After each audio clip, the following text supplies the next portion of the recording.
Hi, everyone. Welcome to DPLA's member webinar series. This is Samantha Gibson. I work on communications at DPLA. In today's webinar, you'll hear from Margot Atwell, Director of Publishing at Kickstarter, on how libraries and other cultural organizations can use crowdfunding platforms, and Kickstarter in particular, as tools for fundraising, storytelling, and community engagement. Before we get started, a few housekeeping reminders. First, to make sure you can hear us, could everyone type a quick hello into the chat box?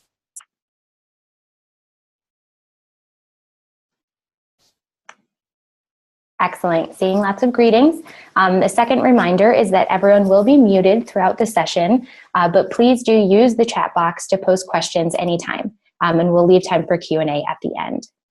And finally, the session is being recorded, and we'll make that available for reference and for anyone who's unable to attend. So with that, I'll hand the mic over to Margot. Hi, I hope you can all hear me now. I'm Margot Atwell, the Director of Publishing at Kickstarter, and I'm really excited to be talking to all of you about how to use Kickstarter for archives, collections, digitization, and preservation. In addition to working at Kickstarter, I've also run 2 Kickstarter projects to make books, and I've also backed over 400 individual projects. So I'm a huge supporter of arts and cultural organizations, and I can address the experience of Kickstarter from every side. So Kickstarter is a public benefit corporation. That's a fairly new corporate designation. It's a for-profit company, but it's a mission-driven company where the company has decided to voluntarily hold itself to a higher standard of corporate responsibility. So our mission is to help bring creative projects to life, and we've been doing that for 10 years. In the past 10 years, over 158,000 projects have been funded, and that represents over $4 billion pledged.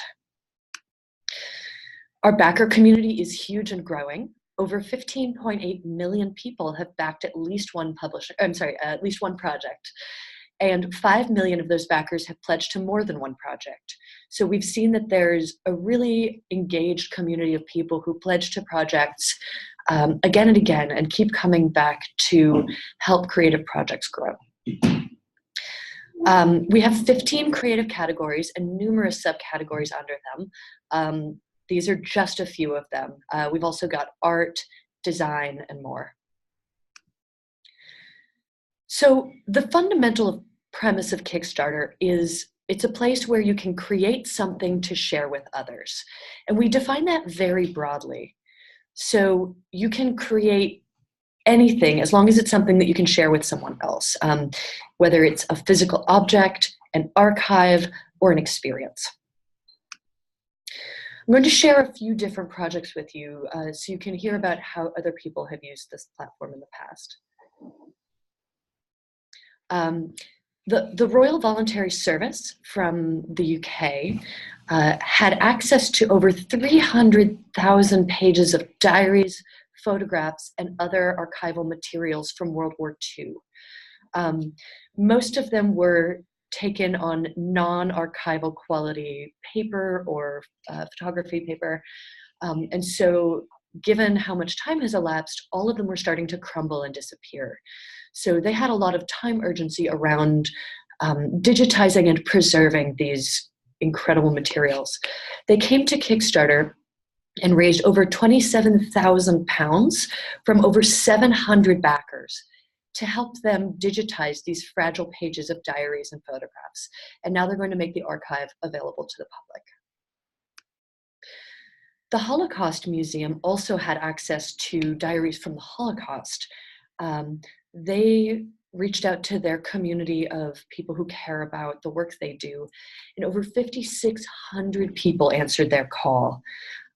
So they raised over $300,000 to help catalog, translate, and publish diaries of the Holocaust victims online. Studs Terkel is a radio personality, and a foundation had access to a lot of his audio recordings from his radio.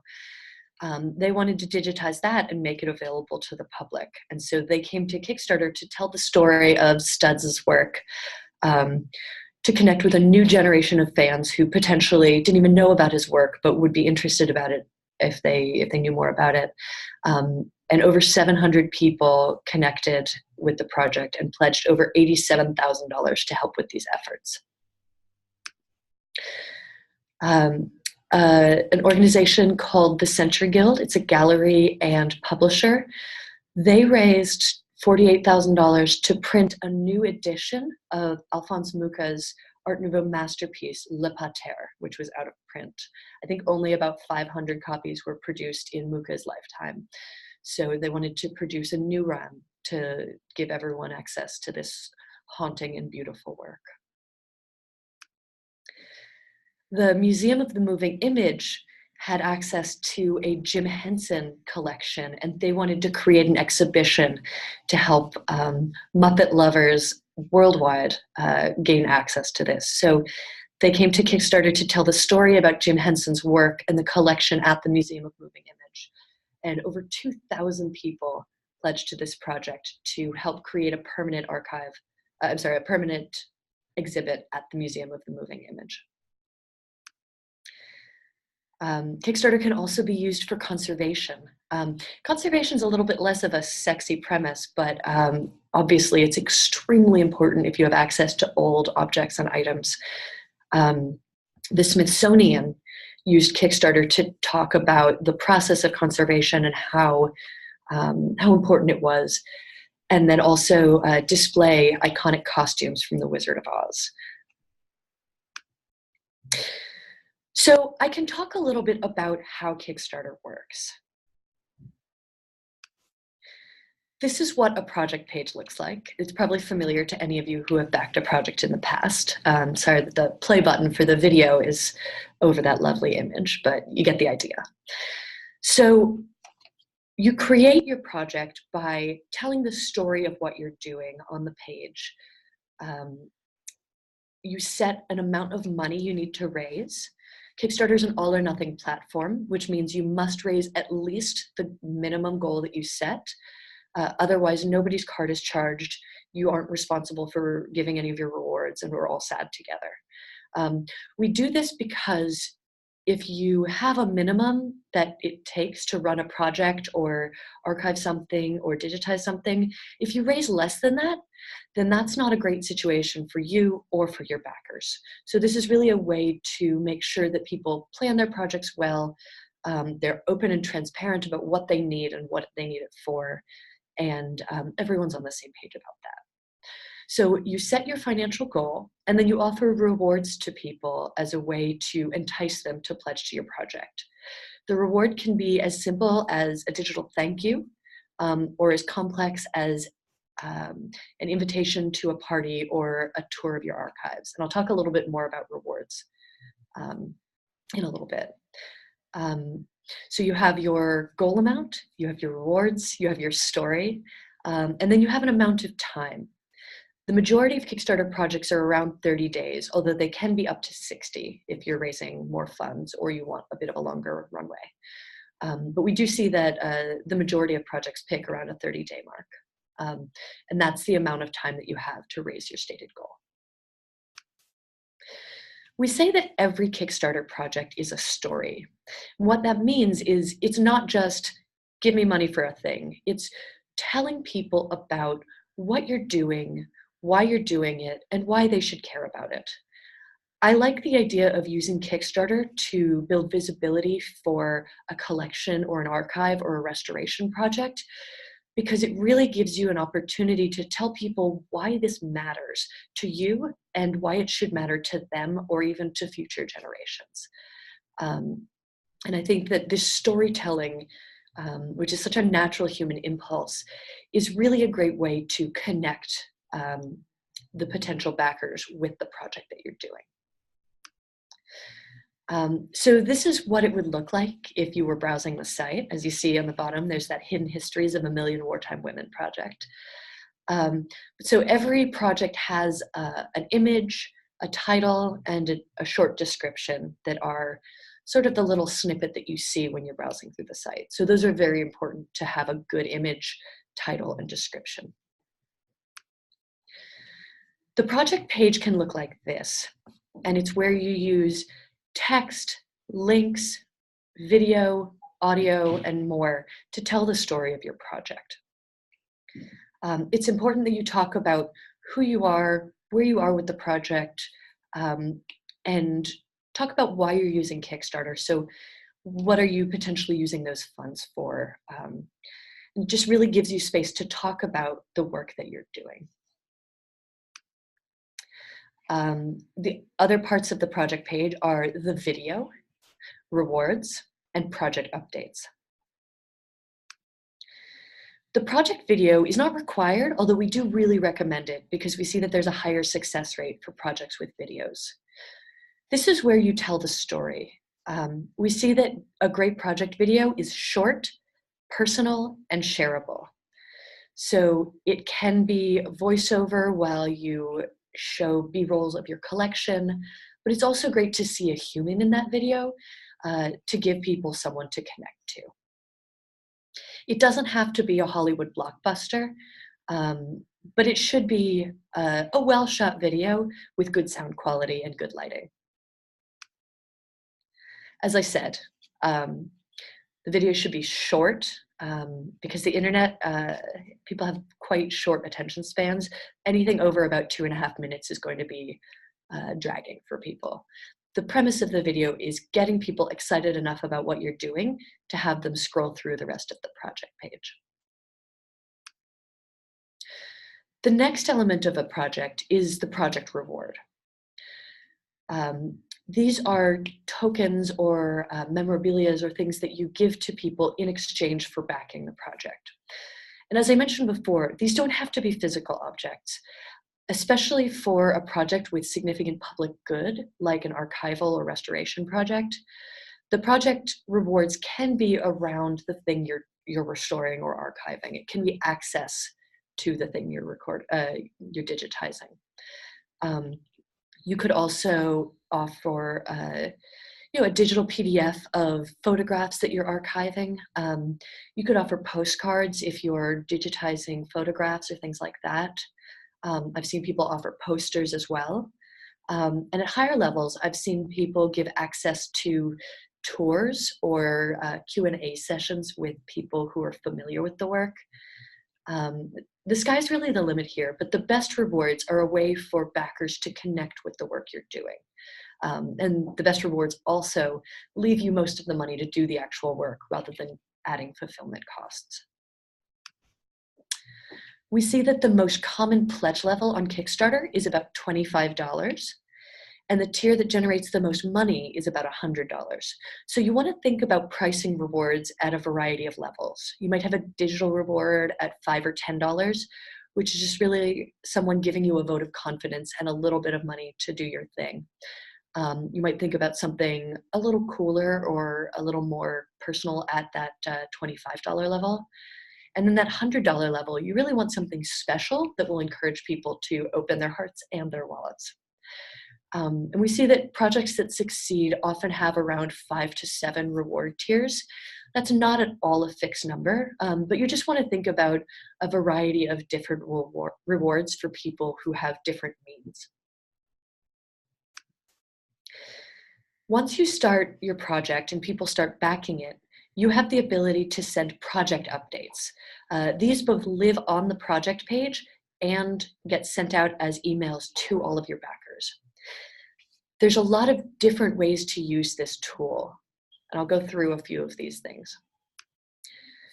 You can send updates about the progress of the project itself. For example, let people know when you hit the halfway point, or of course, when you fund the project, you want to let people know about that too.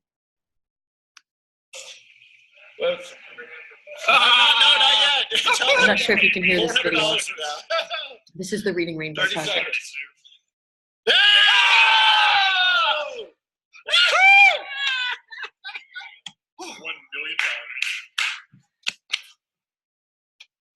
million. That was LeVar Burton when he funded his Reading Rainbow project to bring the the literary show, the literacy show, Reading Rainbow, into a lot of classrooms. And he sent out a really touching video to people. You can also let people know about events or real world things that you're doing. You can add rewards in the middle of a campaign and let people know about that. You can also keep people updated as the project goes on after your funding period. So it's great to let people know where you are with your progress. If you're digitizing things or restoring things, you can let people know how that process is going, and share things that you're discovering along the way. So let's talk about why you would use Kickstarter. There are so many ways of funding archives, digitization, restoration, and preservation, but I really like the idea of using Kickstarter for it, and I'll tell you a little bit about the non-monetary reasons that you might want to use Kickstarter. For one, it's a way to test an idea and see if there's a critical mass of support out there for that. Silence in the Library Publishing used Kickstarter to raise funds for a new, beautifully illustrated edition of Pride and Prejudice. And they actually offered, at the $2,400 level, a beautiful replica of the 1894 Singorski and Sutcliffe Peacock edition of the book. Someone actually did pledge for that. I was surprised, but thrilled. But yeah, if there's something that you can only do if you have a chunk of money, Kickstarter is a way to sort of hedge your bets and say, I want to do this. I think this is something that will benefit everyone, but we need to hit a certain threshold to make this work. Kickstarter is also a way to understand your audience. This is a snapshot of the project dashboard. So as you can see, you can look at the funding progress over time. You can also see where the referrers are coming, where your project backers are coming from. You can even create custom links that show you, you call it newsletter on launch day or Twitter on February 29th or 8th or something. And then if you use that link for that purpose, you can see how many people are finding you through that channel. We're also integrated with Google Analytics. So if you have a very sophisticated understanding of tracking and metrics, you can do that too. Kickstarter is also a great way to create a press moment. It's a 30 or 60-day period where you're doing something at that moment and really trying to spread the word about it. So even if it's an ongoing project that you've been doing for years, this creates a kind of nice moment to say, I'm doing this thing, come along on the ride with me. It's also a really great way to build up your audience and connect with the audience you already have. Here are some comments that people left on a project called The Death of Dolgath. You can also see where your backers are coming from in the cities and the countries around the world. So that's kind of a nice thing to see where people are engaging with you from. Kickstarter also has our own promotional channels. So this is a way to reach out not just to the people you're already talking to who already support your work. It's a way to reach beyond them into the 15+ million people who have already backed a project. Here are different ways that we highlight projects that are live on our site. We have a number of newsletters, including Kickstarter Reads, which is one that I write and send out to people. We also have one called Happening and one called Projects We Love that go out, each of those goes out once a week. We also have very strong social media presences. So again, if you're looking to connect with people beyond the people in your orbit already, this can be a really good way to do that. So I'd love to hear more about everyone's story here. I think that it would be wonderful if some of you joined us on Kickstarter and told your stories through our platform. So here's how you can find out more about publishing on Kickstarter, and also ways that you can contact me after this is over. You can write this down, but I'll also be sending out the slides afterward. And I'm happy to take some questions now, but also Samantha, I have 2 slides from you if you wanted me to go forward with those. So just let me know if you'd like me to advance to your slides. Yeah, no, thank you so much. I think let's take some time for questions, and then we'll jump to those slides at the end. So everyone, if you have any questions, please go ahead and enter them in the chat box now.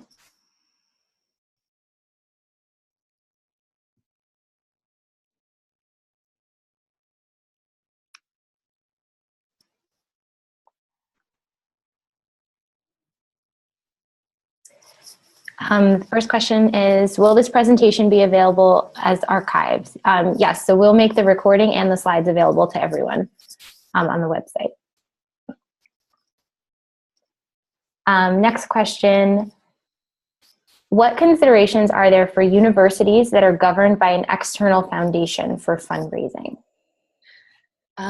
That's a good question. Can you tell me a little bit more about how that external foundation works?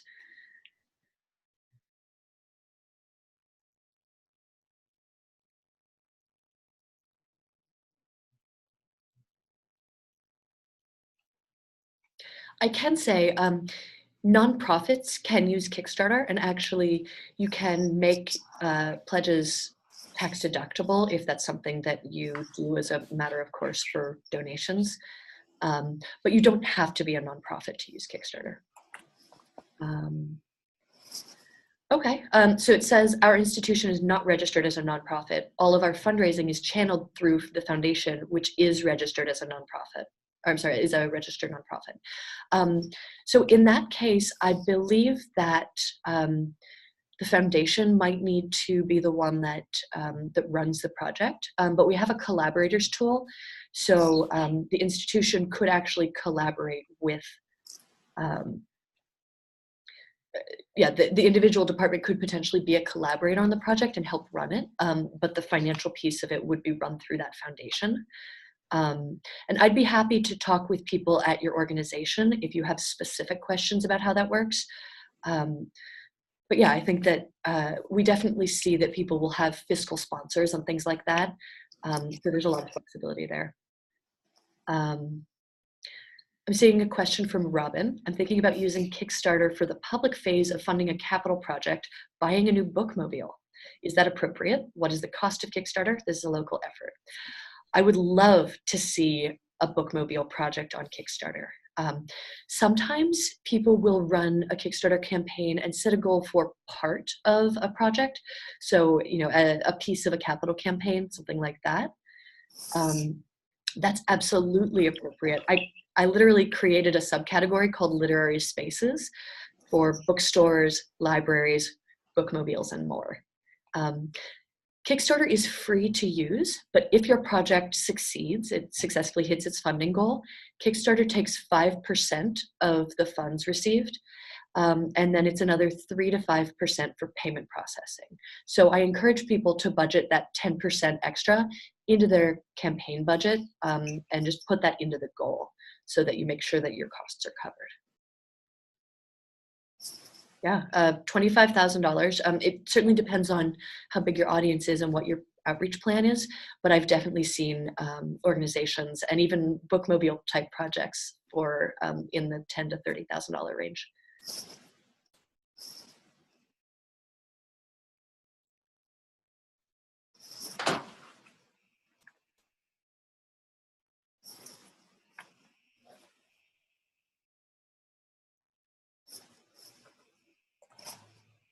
So Margot, I actually have a question while we wait for any others to come in from the audience. Do you find that there are certain patterns to either a time of year or, like you said, duration of campaign that factor into a project success? Sure. So we don't actually see that there's a higher success rate at a given time of year, but I do really encourage people to think about when your audience will be on the internet. So don't start or end a project the week of the 4th of July or Christmas or New Year's. Those are times when people are distracted and offline. We see that certain times of year, such as January or August, are a little slower on the platform, but that can actually be great because we have fewer amazing projects to promote, so it can actually work in your favor. We see that weekdays are better for pledges than weekends, and the first and last week tend to be the strongest for pledges.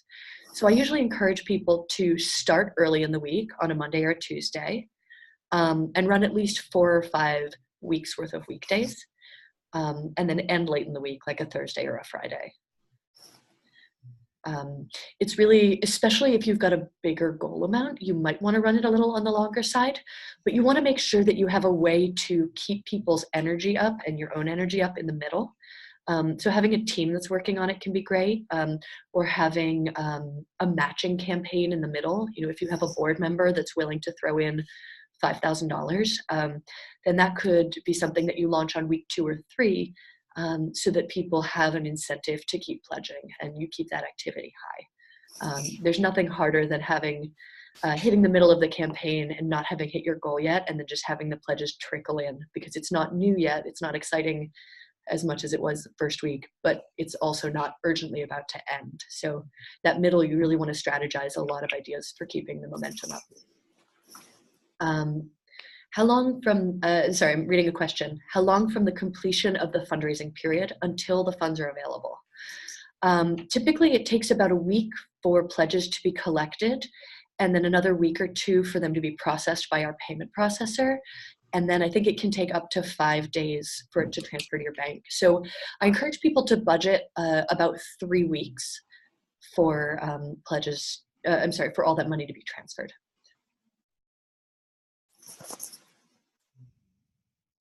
Something I realized I didn't talk that much about, I've alluded to it, but I didn't talk about how to promote a project.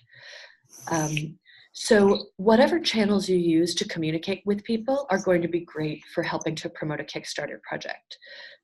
Email is an especially good channel for promotion, because you have full control over it.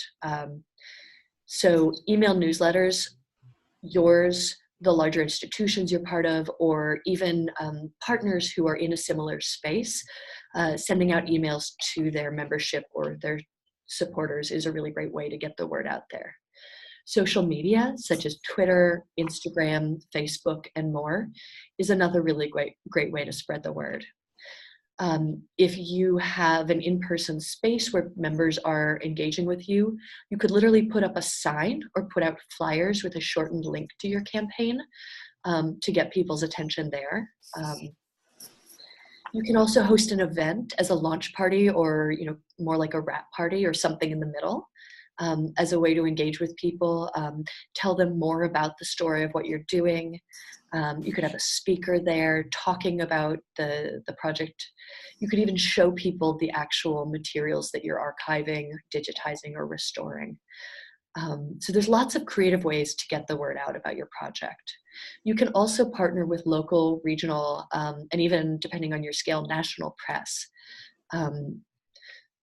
The fact that X does a Kickstarter project is not news, but blank digitizes amazing archives of parenting manuals from the 1940s. That could be a really interesting story. And then the link to Kickstarter is how people find out more about what you're doing. But these are also things that I'd be happy to talk to any of you about more specifically if you have a project idea.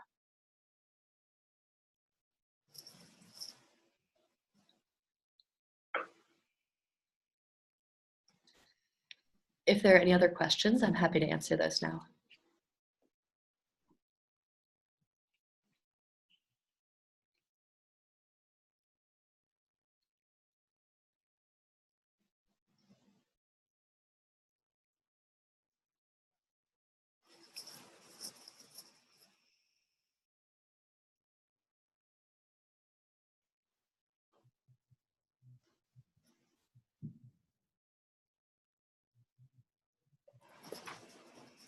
Okay, well, since there don't seem to be any coming in at the moment, maybe I'll take this opportunity to make my announcement and give everyone a few more minutes to think if there are any questions you'd like to ask of Margot. So I wanted to share, before we end, the exciting opportunity to continue to explore these ideas and actually put them into practice. So one of the things we'll be doing is convening a new task force within DPLA's member network. to actually plan and execute a Kickstarter campaign. And Margot has graciously offered to work with this group to provide her expert guidance. So DPLA members, if you're on the call, look for an email to the Network Council reps with more details about how to sign up. And if you're not part of the DPLA member network, one of the things the task force will do is to document our process and share it with the broader community. So we'll be sure to share our experience sort of putting these best practices to work. And the other announcement that I wanted to share is we hope that we'll see all of you at DPLA Fest, which will be a great opportunity to continue some of these conversations about the way we both fundraise for and tell stories about the work that we're doing and engage with our communities. So you can find all the information about that event at dplafest2019.dp.la.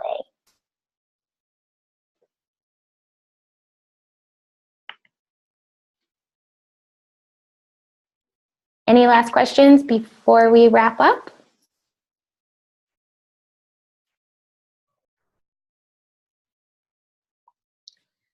Thank you so much for inviting me to speak to your membership. I'm really excited to see what all of you come up with. And again, please feel free to reach out to me. I would be happy to talk to any of you about a specific idea you have.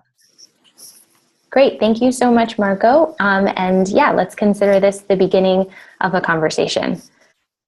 Wonderful. Excellent. Thanks, everyone, and have a great day.